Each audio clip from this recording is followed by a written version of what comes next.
Hello student, हमने कल पढ़ा था गैसीय पदार्थों की द्रव में विलेयता। आज आपका अगला टॉपिक है द्रवीय विलयनों का वाष्प दाब। तो पहली चीज की आपको बताया जा चुका है कि द्रव विलयन क्या होता है। द्रव विलयन में हमने आपको बताया था कि जब कोई विलयन बनाया जाए और उसकी प्रावस्था जो है वह द्रव के रूप में हो तो ऐसे विलयन को हम द्रव विलयन के नाम से जानते हैं। ऐसे विलयन को हम द्रव विलयन के नाम से जानते हैं। कहने का मतलब यह है कि विलेय पदार्थ जो है वह हमेशा क्या होगा, हमेशा विलायक जो है वह जो है द्रव अवस्था में ही पाया जाएगा तथा विलेय जो है वह ठोस, द्रव या गैस कुछ भी हो सकता है। तो द्रव विलायक जो है वह आपका जो है द्रव विलायकों में दोनों ही पदार्थ विलेय और विलायक दोनों ही वाष्पशील हो सकते हैं या केवल आपका विलायक जो है वह वाष्पशील हो सकता है परंतु विलेय जो है वह वाष्पशील नहीं भी हो सकता है।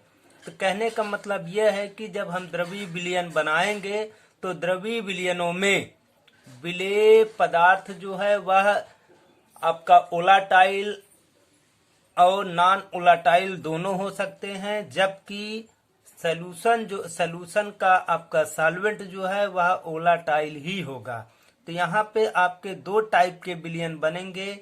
एक तो आपका लिक्विड लिक्विड विलयन बनेगा, यानी कि जिसमें आपके दो आपके पदार्थ होंगे जिनका विलेय और विलायक दोनों ही द्रव अवस्था में होंगे, और एक ऐसा विलयन बनेगा जिसमें द्रव पदार्थ जो है एज ए विलायक यूज होगा और आपका विलेय जो है वह ठोस अवस्था में ही प्राप्त होगा।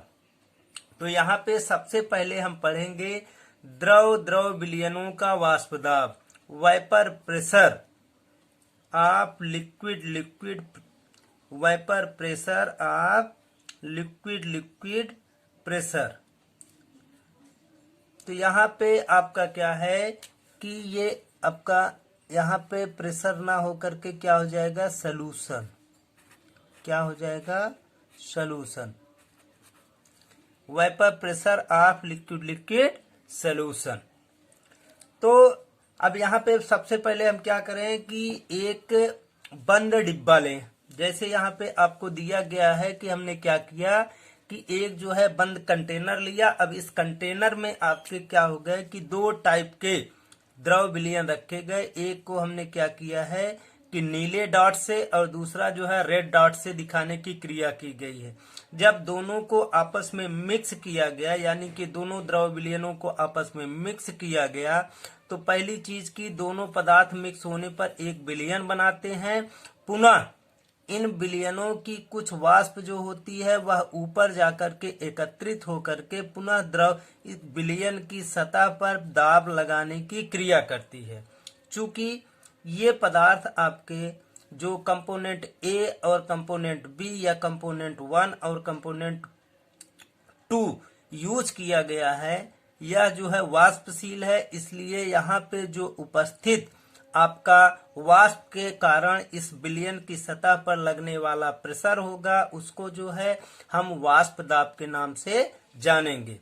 तो अब यहाँ पे हम यह देखेंगे कि जब कोई विलयन जो है वह आपका क्या हो जाएगा, बन जाएगा और बंद डिब्बे में रखा जाएगा, तो एक प्रकार की जो वाष्प दाब लगेगी और साथ साथ विलयन से वाष्प बनने के बीच में एक स्थान पर आपको साम्यावस्था प्राप्त हो जाएगी। तो उस साम्य पर अगर हम यह मान लें या उसी साम्य अवस्था पर राउल्ट ने एक नियम दिया था जिसे हम राउल्ट के नियम से जानते हैं। यानी कहने का मतलब कि द्रव द्रव विलयन के वाष्प दाब के लिए राउल्ट ने एक नियम दिया था। इस नियम को हम राउल्ट के नियम से जानते हैं। राउल्ट ने बताया कि साम्यावस्था पर कुल दाब अगर P है, यानी कि आपका जो प्रेशर जो है इस वॉल्यूम के द्वारा लगाया जा रहा है अगर वह P है, तथा कंपोनेंट 1 का आपका जो है पार्शियल प्रेशर P1 और उसका मोल फ्रैक्शन x1, तथा कंपोनेंट 2 का पार्शियल प्रेशर आपका P2 और उसके मोल फ्रैक्शन x2 है। तो ऐसी स्थिति में उन्होंने क्या किया कि एक नियम बनाया। उस नियम को राउल्ट का नियम कहा जाता है, जिसके अनुसार वाष्पशील द्रवों के विलयन में प्रत्येक अवयव का आंशिक दाब विलयन में उसके मोल अंश के समानुपाती होता है। कहने का राउल्ट के नियम के अनुसार partial pressure is directly proportional to mole fraction. तो यहाँ पे आपके क्या हो गया कि चूंकि जो हमने आपका लिक्विड सोल्यूशन बनाया है उस सोल्यूशन में आपके दो कंपोनेंट हैं, तो फर्स्ट कंपोनेंट के लिए अगर हम राउल्ट यूज करते हैं तो यह आपका हो जाता है partial pressure P1 directly proportional आपका हो गया x1 के, या इसको हम लिख सकते हैं P1 इक्वल टू आपका P01 इंटू x1 के। अब ये P01 क्या है? P01 जो है यह आपका वेपर प्रेशर प्योर कंपोनेंट, यानी कि जो P01 है यह जो है किसी भी गैस के किसी भी पदार्थ के शुद्ध अवस्था में उत्पन्न वाष्प का दाब है। अब चूंकि आप जानते हैं कि जब दो सॉल्यूशन आपस में बनाए जाएंगे या दोनों आपके कंपोनेंट आपस में मिलाए जाएंगे तो उनका अलग अलग अपना शुद्ध अवस्था में एक दाब बनेगा। उस दाब को हम कह सकते हैं कि यही उस पदार्थ का या उस द्रव पदार्थों का शुद्ध अवस्था में दाब होता है। जबकि आपके जब दोनों पदार्थों को शुद्ध अवस्था में मिला करके विलयन बनाया जाएगा तो दोनों पदार्थ कंपोनेंट ए या कंपोनेंट फर्स्ट और कंपोनेंट सेकंड जो हैं आपस में मिक्स होकर के किसी एक दूसरे से कुछ न कुछ इंटरएक्शन या अंतःक्रिया करेंगे। कहने का मतलब यह है कि प्रत्येक आपके मोल जो है कंपोनेंट फर्स्ट और सेकंड जो है वह पूरी तरह से वेपराइज नहीं होगा, वाष्पित नहीं होगा, यानी कि वाष्प बनने की दर जो है वह विलयन में कम हो जाएगी। तब उस समय उनका पार्शियल प्रेशर अलग होगा तथा साथ साथ प्योर सब्सटेंस का प्रेशर जो है वह अलग होगा। इसलिए यहाँ पर आपके पार्शियल प्रेशर P1 बराबर आपका P01 जो आपके वेपर प्रेशर प्योर कंपोनेंट का है। इसी प्रकार से आपके कंपोनेंट 2 के लिए इसी प्रकार से हम कंपोनेंट 2 की जब बात करेंगे तो कंपोनेंट 2 के लिए partial pressure P2 directly proportional to x2, या आपके हो गए P2 बराबर P02 इंटू x2 के। यहाँ पे P02 क्या है? दूसरे कंपोनेंट के शुद्ध अवस्था में वाष्प दाब है। अब यहाँ पे फर्स्ट कंपोनेंट के लिए आपने पाया P1 equal to P01 into x1 और साथ साथ कंपोनेंट 2 के लिए आपने पाया P2 equal to P02 into x2। अब यहाँ पे हम डाल्टन्स के रूल के अनुसार चलते हैं कि डाल्टन के नियम के अनुसार कि अगर कई गैसों को आपस में मिक्स किया जाए, किसी आपके सिलेंडर में हम मिक्स करते हैं तो उसका कुल दाब जो होता है प्रत्येक गैस के आंशिक दाब के बराबर होता है। तो यहाँ पे डाल्टन के नियम के अनुसार P टोटल इक्वल टू आपका P1 प्लस P2, आंशिक दाब पहली कंपोनेंट फर्स्ट का आंशिक दाब प्लस कंपोनेंट सेकंड का आंशिक दाब, ये आपका बराबर हो जाता है किसके? P टोटल के। अब चूंकि अब आपने पढ़ा है कि P1 के लिए अब P1 बराबर आपने निकाला है, P1 बराबर आपने निकाला है कि P1 बराबर P01 इंटू x1 के, और P2 निकाला है आपने P02 इंटू x2 के। तो अब P1 और प्लस P2 के स्थान पे हम इनके मान को रखेंगे तो यह हो जाता है P01 into x1 plus P02 into x2 के। अब इसी को आगे हम डिफाइन करेंगे तो चूंकि आपका क्या होता है x1 आपका बराबर, x1 क्या है आपका मोल फ्रैक्शन है। तो मोल फ्रैक्शन के लिए हमने बताया था कि जब दो आपके बाइनरी कंपोनेंट होते हैं तब उस समय आपका एक कंपोनेंट बराबर आपका क्या हो जाता है 1 माइनस सेकेंड कंपोनेंट हो जाता है। यानी x1 बराबर आपका क्या हो जाएगा 1 माइनस x2 इंटू आपका क्या बच जाएगा P0 1 प्लस आपका P0 2 प्लस आपका आपका हो जाएगा प्लस यहाँ पे आपका हो गया 1 माइनस x2 इंटू आपका P0 1 plus x2 into P0 2। अब यहाँ पे जब हम इसको हल करेंगे तो ये P0 1 का इससे ब्रैकेट से को तोड़ने पर गुणा होगा तो क्या हो जाएगा P0 1 minus P0 1 into x2 के प्लस आपका x2 इंटू P0 2 के। जब इसको हम हल करेंगे तो आपका क्या हो जाएगा P0 1 माइनस आपका यहाँ पे दोनों में देखिए कि P0 1 into x2 plus x2 P0 2 दोनों में x2 जो है वह कॉमन है। तो हम क्या करते हैं मैथमेटिक्स रूल से P0 1 प्लस x2 को कॉमन कर लेते हैं। तो ये आपका हो जाता है P0 2 माइनस आपका P0 1 क्योंकि यहाँ पे माइनस साइन ऑफ माइनस है ना, तो माइनस का साइन होने के कारण ये आपका क्या हो गया P0 1 प्लस x2 ब्रैकेट में आपका हो गया P0 2 माइनस P0 1 के। ये आपको एक फॉर्मूला मिल गया कि P टोटल यानी कि कुल दाब बराबर P0 1 प्लस x2 छोटे ब्रैकेट में P0 2 माइनस P1 के। अगर दो आपके ऐसे विलयन दिए गए हों जिसमें आपका जो है उनके टोटल प्रेशर आपको पता हो तथा साथ साथ उनके आंशिक प्रेशर आपको पता हो तो हम क्या कर सकते हैं कि उनके जो है मोल फ्रैक्शन की गणना जो है हम इस फार्मूले की सहायता से कर सकते हैं। एक और भी उन्होंने फार्मूला दिया। इस फार्मूले के अनुसार आपका क्या हो गया कि आंशिक दाब बराबर मोल अंश या मोल फ्रैक्शन गुणे P टोटल या कुल दाब। तो अगर मान लो कि कंपोनेंट फर्स्ट के लिए हम यूज करें तो आंशिक दाब P1 इक्वल टू आपका mole fraction x1 into P total. अगर यही चीज हम कंपोनेंट सेकंड के लिए यूज करें तो P टोटल इक्वल टू आपका x2 इंटू P टोटल। अगर हम मोल फ्रैक्शन यहीं से निकाले तो क्या हो जाएगा x1 इक्वल टू आपका P1 अपान P टोटल के, यानी कि x1 इक्वल टू आपका हो जाएगा P1 अपान आपका P टोटल। इसी प्रकार से आपका हो जाएगा, इसके लिए क्या हो जाएगा x2 अपान आपका P2 अपान आपका P टोटल। अगर इस फार्मूले से हम क्या कर सकते हैं कि किसी भी पदार्थ विलयन में उपस्थित जो कंपोनेंट होते हैं उनके हम मोल फ्रैक्शन की गणना कर सकते हैं।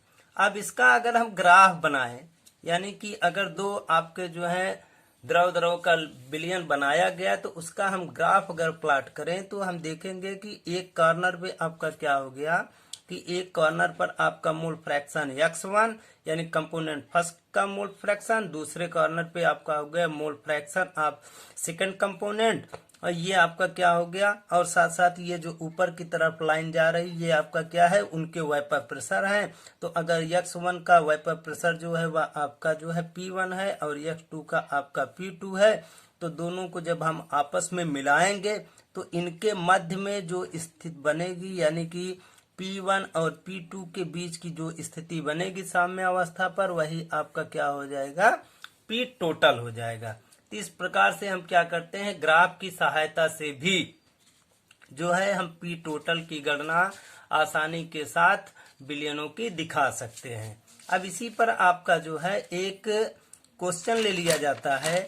इस क्वेश्चन में आपका क्या है कि क्वेश्चन में पूछा जा रहा है कि ये टेम्परेचर दिया गया है कि 298 केल्विन पर CaCl3 यानी क्लोरोफार्म और CH2Cl2 डाई क्लोरो एथेन का वाष्प दाब जो है क्रमशः दिया गया आपका 200 मिलीमीटर Hg और डाई क्लोरोमेथेन का दिया गया 415 मिलीमीटर Hg। तो तो अब इसमें दो क्वेश्चन आपके पुटअप हो रहे हैं। एक क्वेश्चन आपका पुटअप हो रहा है कि यदि आपके 25.5 ग्राम क्लोरोफॉर्म व 40 ग्राम आपका डाइक्लोरोमेथेन का विलयन बनाया जाए तो उस विलयन के वाष्प दाब की गणना करना है। दूसरा क्वेश्चन बन रहा है कि अगर वाष्प प्रावस्था में वेपर फेज में इनके हम मोल फ्रैक्शन की गणना करें। तो पहले हम क्या करते हैं, कैलकुलेशन करना प्रारंभ करते हैं। तो कैलकुलेशन के अकॉर्डिंग आपका क्या है कि चूंकि आपको निकालना क्या है, विलयन का वाष्प दाब। वाष्प दाब विलयन का निकालने का मतलब हमको पी टोटल निकालना है। अब पी टोटल के लिए आपने फार्मूला पढ़ चुका है कि पी टोटल बराबर आपका P naught one plus bracket में आपका P naught two minus P naught one bracket one into X two के। हम इसी फार्मूले से हम पी टोटल की गणना करेंगे। तो चूंकि हमको यहाँ पर आपके जो है पी नॉट वन और पी नॉट टू के मान जो है दिए गए हैं। अब यहाँ पर हमको जो है एक्स टू को निकालना है। तो एक्स टू निकालने के लिए हम क्या करेंगे कि मोल प्रभाज बराबर आपको फार्मूला बताया गया कि अवयव का मोल अपान जो है विलेय का मोल प्लस विलायक के मोल। उसी फार्मूले के अकॉर्डिंग जो है हम क्या करेंगे, यहाँ पर हल करने की क्रिया करेंगे। इसके लिए देखो हमने क्या किया कि सबसे पहले जो है डाइक्लोरोमेथेन के मोलों की संख्या हमने निकाल ली और उसके बाद जो है आपके क्लोरोफॉर्म के मोलों की संख्या निकाल ली। तो मोलों की संख्या बराबर क्या होता है, भार बटे अणुभार। तो भार तो ऑलरेडी आपका दिया गया है क्वेश्चन में, कितना दिया गया, क्लोरोफॉर्म के लिए 25.5 ग्राम और डाइक्लोरोमेथेन के लिए 40 ग्राम। तो डाइक्लोरोमेथेन के मोल बराबर आपके 40 बटे इनका जो अणुभार होता है 85, तो भाग देंगे तो इनके मोलों की संख्या आ गई 0.47। इसी प्रकार से आपके जो है क्लोरोफॉर्म है, क्लोरोफॉर्म का भार दिया गया, भार बटे अणुभार। तो यहाँ पे हमने क्या कर दिया, टोटल आ गया 0.213 मोल।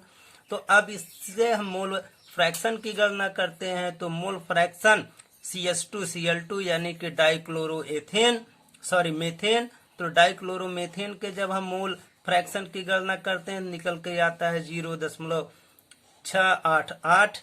तो अब चूंकि और साथ साथ फिर हम जब आपके जो है क्लोरोफॉर्म के मोल फ्रैक्शन की गणना करते हैं तो क्या हो जाएगा 1 माइनस 0.688। तो टोटल निकल करके आता है 0.312। Total P total equal to, अब फार्मूले पे आ जाएंगे हम क्योंकि हमने x2 के मान की गणना कर ली है। तो जब फार्मूले पे आएंगे तो फार्मूला होता है P total equal to P naught one plus आपका छोटे ब्रैकेट में P naught two minus P naught one छोटा ब्रैकेट 1 इंटू x2 के। तो पी नॉट वन की जगह पे आपको दिया गया है 200 और पी नॉट टू की जगह पे आपको दिया गया है 415 माइनस आपका फिर पी नॉट वन इंटू आपके जो है x2 का मान हमने निकाला ही था। क्लोरोफॉर्म का मान हमने कितना निकाला था 0.688 ग्राम मोल निकाला था, मोल फ्रैक्शन। तो अब टोटल हल करेंगे तो टोटल 200 हो गया, इसको हल करेंगे तो जब टोटल हल करेंगे तो हल करने पर आपका क्या आ जाएगा, हल करने पर यहाँ पे आपका आ गया 200 और यहाँ से हल करेंगे तो आ जाएगा 147.9 और दोनों को जोड़ देंगे तो आ जाएगा आपका 347.9 मिलीमीटर Hg। यानी कि पी टोटल का मान आपका पारे पे कितना आ गया, टोटल आ गया 347.9 मिलीमीटर पारे पर। ये आपके जो है फर्स्ट जो क्वेश्चन आपका था कि 25.5 ग्राम क्लोरोफॉर्म और 40 ग्राम डाइक्लोरोमेथेन विलयन के वाष्प दाब की गणना करना था। ये टोटल विलयन का आपको जो है कितना वेपर प्रेशर मिल गया, टोटल मिल गया आपको 347.9 मिलीमीटर पारे पर। अब दूसरा क्वेश्चन है कि वाष्प प्रावस्था में मोल अंश की गणना करना है। तो वाष्प प्रावस्था में मोल अंश की गणना करने के लिए सबसे पहले P यानी कि आपको जो है यहाँ पर आंशिक दाब CH2Cl2 निकालेंगे तो आ जाएगा 285.5 मिलीमीटर Hg। तो उससे मोल फ्रैक्शन की गणना करेंगे तो मोल फ्रैक्शन CH2Cl2 आ जाएगा, आप क्या हो जाएगा हो जाएगा आंशिक दाब बटे टोटल दाब। तो आंशिक दाब आपने यहाँ निकाला 285.5 बटे टोटल दाब आपका कितना था, यहाँ पहले हम निकाल ही चुके हैं 347.9। तो भाग देंगे तो आ जाएगा आपका 0.82। इसी प्रकार से क्लोरोफार्म के लिए हम क्या करेंगे, PCH3 इक्वल टू, सबसे पहले हम आंशिक दाब निकालेंगे तो 0.312 गुणे आपका हो जाएगा 200, ये बराबर आपका हो जाएगा, गुणा करने पर आ जाएगा 62.4 मिलीमीटर Hg। और जब हम आगे इनके हम क्या करेंगे, मोल फ्रैक्शन की गणना करेंगे तो आपका क्या हो जाएगा, आंशिक दाब बटे कुल दाब। तो आंशिक दाब अभी हमने निकाला 62.4 मिलीमीटर Hg, तो 62.4 बटे आपका 347.9 भाग करेंगे तो टोटल आ जाएगा आपका 0.18। इस प्रकार से हमने क्या किया कि एक क्वेश्चन में जो है हमने टोटल वाष्प दाब विलयन का निकाला, तथा साथ साथ दिए गए आपके कंपोनेंट फर्स्ट और सेकंड यानी कि डाइक्लोरोमेथेन और साथ साथ जो है आपका ट्राइक्लोरोमेथेन, दोनों का अलग अलग जो है मोल फ्रैक्शन की गणना हम लोग किए। तो इस प्रकार से ये आपका क्या था, द्रव द्रव विलयन था। द्रव द्रव विलयन में दोनों पदार्थी कैसे थे, ओलाटाइल या वाष्पशील थे।